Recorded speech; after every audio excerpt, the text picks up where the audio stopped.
Good morning. It's QuiltChat time again. It is. And no Bonnie, but No. she'll be back next week. She will. I hope. We miss her and look forward to her return. We do. But on her behalf, we will mention that the Lancaster, excuse me, I was born in the Midwest, and I have a little trouble saying that. I still can't tell the difference. It's said in Pennsylvania, but the Lancaster show workshops open for members next week. Oh, that's So exciting. Be watching for those really great class openings. It'll be fun. Terrific. Today we're sitting in front of a quilt that is by Christopher Lawrence. It's beautiful. Isn't that an amazing Yes. optical illusion quilt? They are so popular now. Do you know one of the first people who was noticed as an optical illusion quilter was Karen Combs? Yes. She used to do those blocks that just popped right off the quilts, and She made it famous, didn't she? Everybody loved them. This one is actually, I wondered how he would quilt that, and it's actually quilted with straight line quilting at various intervals. That's a great way to finish a quilt. And that's a really fun technique, especially for a piece that size. Mm-hmm. It gets you in and out of it quick, but it also creates a really cool visual effect. Right, and you could do it pretty easily with your walking foot on Yes. your domestic machine, right? You sure can. Yeah. Yeah. Fun. I'm going to try it. You should. That would be One fantastic. of these days when I get a quilt done. That is so cool. You definitely should. One tip, though, I've always noticed is to always go the same direction. Ah. That helps me. So that keeps it from kind of looking like it's Yes, going. because sometimes you'll get those funny little lines where it tries to go back the other way. Right. Yes, and so it keeps it very ripply. In my experience, Yeah. I've had a lot of luck. I like to spray based, and then I just I start in the middle and work my way out. There you go. Perfect. Yeah. Okay, and so today we had a funny thing. There's no On Point today. So if you were looking for your On Point newsletter and you're like, they didn't send me one, don't they love me? We still love you. Of course we do. We do. We have really, it's just exciting news, but we moved servers. And so all of our websites, you may have experienced a little technical difficulty yesterday, but it was just improvements in our world. It's progress for us. It's great. We're happy. We love it when things move forward and we get big changes. And it that all always went means it gets well better. from what I hear. So it went fantastic. There shouldn't be too many problems, and we can. No, and if you experience any little glitches going to our sites, just wait 5 minutes and come back. Because there might be a few wrinkles we iron out, and that was one of the reasons we didn't want to direct a lot of traffic to Good idea. Some of our main sources, and we do direct a lot of traffic with that day, that we get lots of visitors, and we appreciate that. Our goal is not to increase your frustration either. Right, and so we were worried about that, so we just kept things nice and low key, but that doesn't mean you don't have lots of exciting things going on over at the blog and in the member content area. Absolutely. We still have 3 barns. As promised, we're right on track. So these 3 barns this week, these are the hard ones, and this is the windmill one. Oh, I love it. And that was... I love windmills. Yes, I had to get lots of extra help to design Mr. Windmill. And then his is gray barn with silo. Oh, that's very nice too. Yes. And then there's red barn with silo. And if you would like a magnum opus barn block, red barn with silo would be it. I don't know how many pieces are in it, but it's a gazillion at least. Oh, it's not quite a gazillion, but it is a beautiful block. Cause you to pay attention. Yes, no doubt. And so we've been building up. We started with some simple barns, and now the red barn with silo is the hardest. Oh. Is the most challenging. Let's say it that way. It's the most challenging. They should be getting pretty good at barns by now. That's right, and so it should be the pinnacle of fun. Next week we will conclude with the last block, which is actually a barn from my family. So I went to a real barn. Unfortunately, it was destroyed in a tornado. And so it does not exist. No, not the quilt block one, the real one. And so, but it is a memorial to that beautiful white and green barn. Oh, nice. Been in the family for years. I can't wait to see it. And so that'll be fun. And we'll also have the finishing instructions for the quilt. Good. And so you can get your whole project all finished next week. Very nice. Delivering on time. Hey, I see we have watchers from Wales.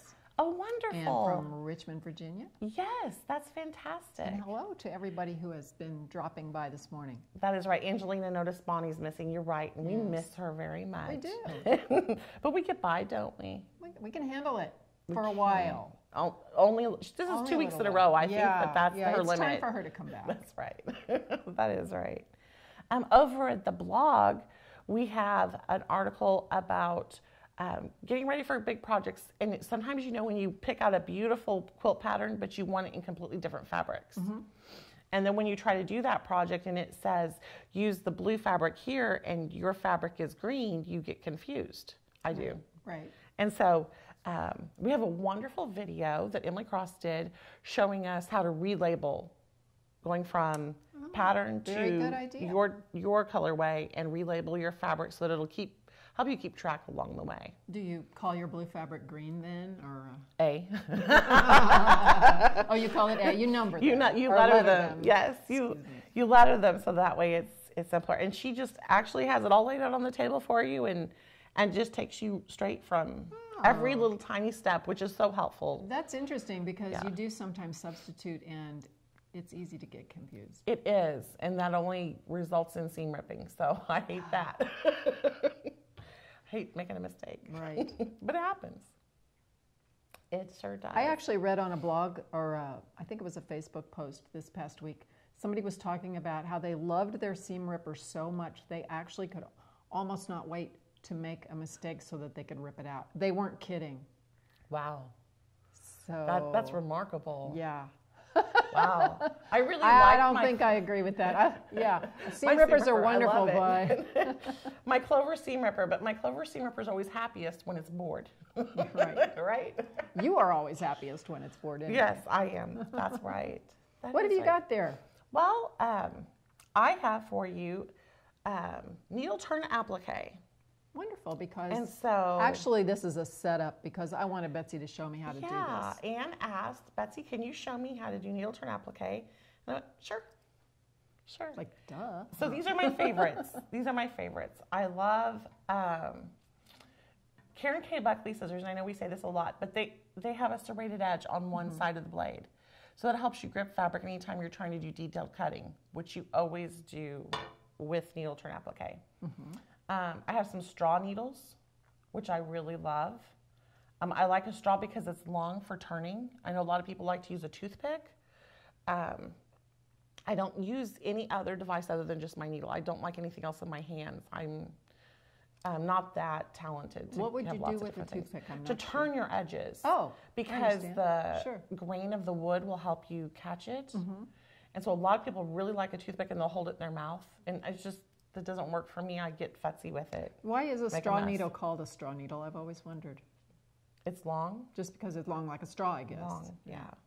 And so, but that's why a straw needle is just longer. And so that helps me get my edges turned. And then I really love silk thread for it. Oh, nice. It's so forgiving. It hides really easily. The only trick with silk thread is it will unthread in your needle all the time. And you know, when I was like even 30, I didn't care if needles got unthreaded. But now that I'm old. You are not old, first of all. If that eye gets unthreaded and I'm paying it, really detailed, I get really frustrated. Because then it's going to, I have to stop for 3 minutes and rethread it. Right. It's no longer First you have seconds. to find your glasses and then goodness. Goodness, you really do. And so I tie a knot, an overhand knot, because I'm using silk thread. Silk's so fine that I can tie one single knot in it and you can't feel it when you're sewing. And so I tie it to my needle. So you can see it's not going to come off. Oh. Because I have it actually tied on. You have literally tied a knot. I didn't double knot it. I just did a single. And it's holding on. And that limits my frustration. So, and it doesn't have to have a long tail then. It can just be 2 or 3 inches. I do it to the point where I'm going to be done. So I would use up all this thread or I would quit before I got to the end of the thread. Okay? So I don't have to rethread my needle at all. And then make sure I've got it in camera. I'll hold still, so there we go. I start in the middle of a line, not at a corner. Okay, sure. Some people will start at corners, but to me, I like as much control going into the corner and ending in the corner when I can, so I want to take it in one fell swoop. Just to get started, I've not got this glued down. I would normally use like a Roxanne glue baste it and just put a dot of glue, but just for demonstration purposes, I don't. I don't usually pin baste. And sometimes if I have like a whole Baltimore album block, I will thread baste it because there's lots of layers. Oh, and I will thread baste those. Keep it more secure. And to transfer the pattern, I have drawn the pattern on the background. I'm a big fan of back basting, which is where you draw it actually on the back of your fabric. And then you baste on your pieces and use that basting as your line. Oh, you'll have to explain that to me too. It's a lot of fun sometimes. So what I've done so far is I put a knot in the tail of my thread, and that's back here on the back. Right. I'm sorry, Ellen. He's having to chase me with the camera. I'll try to hold still. And then I've come up, I folded over this top edge right at my line, and I've come up through it. So I'm just come right out the edge of that fabric. And I'm ready to take my bite just above my drawn line in the background. So I'm going to go down there and come right back up. So I end up taking an angled line to get to my next stitch. And I'm just going to take about 2 to 3 threads worth on that edge. And then when I go back down, it takes a straight stitch. So I go straight into the background exactly behind it. I go under, so I'm lower, I'm going to come in lower than where my stitch is, but still above that background line. And take another stitch. And there's a small bite. And you'll notice I use my thumbnail. Thank you, I'm sorry. I'm using my thumbnail to guide how many stitches, how many threads I get per width from that fabric. So I'm going to do it backwards for you guys. So upside down, I mean, so as you can see.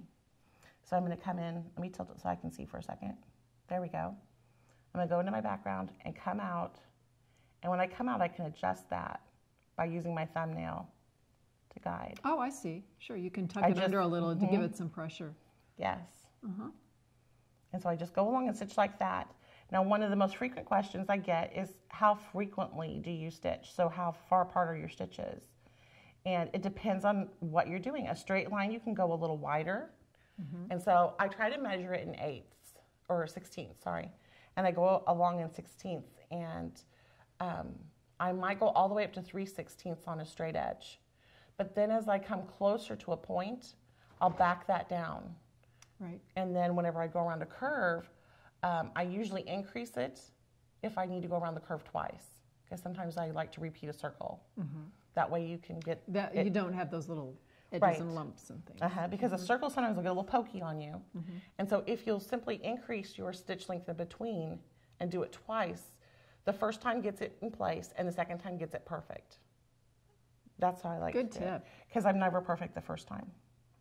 I wish I were. But again, just that nice little stitch right there. I think I could do that. Yeah, it's really simple, and it just goes along like that. Straight down and angled up. It is. And I just continue to grab little bites, and they are just really little tiny stitches. I'm holding my finger underneath so I can feel that needle come through.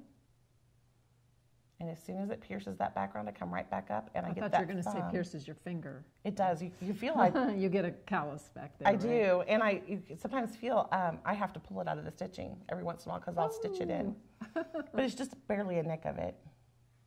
And so you just go along like that. And you can actually get quite speedy because there's a bit of a rhythm to it. So the name Needleturn comes from when you get to certain parts, you literally take your needle and push it. I take my needle and I will grab it with the tip of my needle and just pull it down, and my thumb will always hold it. And so that thumbnail is my most valuable tool. I don't usually keep it real long if I'm doing needle turn. Some ladies are amazing with longer needles, but I like to keep it pretty close because it's such a helper all the way along there. And then whenever I get to a corner, there's lots of different ways to do it, but I have to cut out all of this extra to get to that corner. So whenever I get to that corner, I will cut it out, and then I will take it in and turn it. And again, you just grab the needle and you make a turn so that I have a point. So you're just getting bossy with the needle a little bit. You do. You get Chevy with the needle and then you make a point out of it. And as you can see, I can get a pretty nice point. It'll be a lot better if I didn't have the fabric back there, but I can get a nice point just by manipulating the fabric. When you get to the point, do you do anything special? I know you're not that far yet. I don't want you to show it, but I will take a stitch on as I'm coming up to it, and then when I get to that point, I will double stitch at the point, and I make sure that my stitches are pointing exactly the direction I want that point to forever point. Right. Because that almost creates a little bit of an optical illusion because you can't see my threads, but the illusion of it keeps pulling it that way. Right. And so that keeps my points real true. And they look extra sharp that way. For sure, and it looks like you've really done this amazing point on Very your precise. fabric. But it looks like you have a lot of precision when in fact it's an optical illusion. It is. There you go. And you brought us right back around. Good job. But the trick with Needleturn Appliqué is just to practice. And play with different shapes. It's so much fun. Whenever I teach a beginning class, I love for them to bring in a coloring book page. And then we just turn it into an applique. Right. Because you can applique anything. You really can. The sky is the limit. And your imagination should, it's fun to play. And turn your kids' drawings into appliques, do all sorts of fun things like that. Oh, sure. What a great present for Grandma. Wouldn't that be fun? Like that. Yeah. Yes, yes. We have, let's see, somebody's asking what's the name of the quilt behind us? Did I not say that it's Passages? Passages. By Christopher Lawrence. I may have and we do have the kit available the actual at AQSshop.com. We do, the kit and the pattern. Yeah, we do. We have the kit and the pattern. This is the same person who did that really popular labyrinth quilt that everybody had on social media last year. Yes, on Facebook it was very popular. It made its rounds. It's so beautiful. It is. I want to show you something that, speaking of social media, I want to see your exciting saw on Instagram yesterday. Somebody had posted actually about a week ago. The girl's name was, Instagram name is Crispy Kristen. Oh. And her actual name is Kristen Lawson. She's a pattern designer. Oh, fun. She had, let me put these off for a second. She showed a handful. These, right in my hand, are 90. Wow. 3/16 inch English paper piecing template. These are the actual papers. Oh, how fabulous. You know, she had them made up. She had about, I think she said 130 in her hand. Oh, that was in the picture, and they didn't go past the palm of her hand. And I was in awe of that because look at how tiny these are. Little. How crazy is that? So I thought, okay, I got to try this. Yes. So here are 3 little bitty Hexies that I made with 3 of these little pieces. Now, first of all, I want to tell you, the cutting of these little pieces is not easy to be precise. It is not. I bet. It is not a joy to do. What kind of seam allowance do you have on those? About 1/8.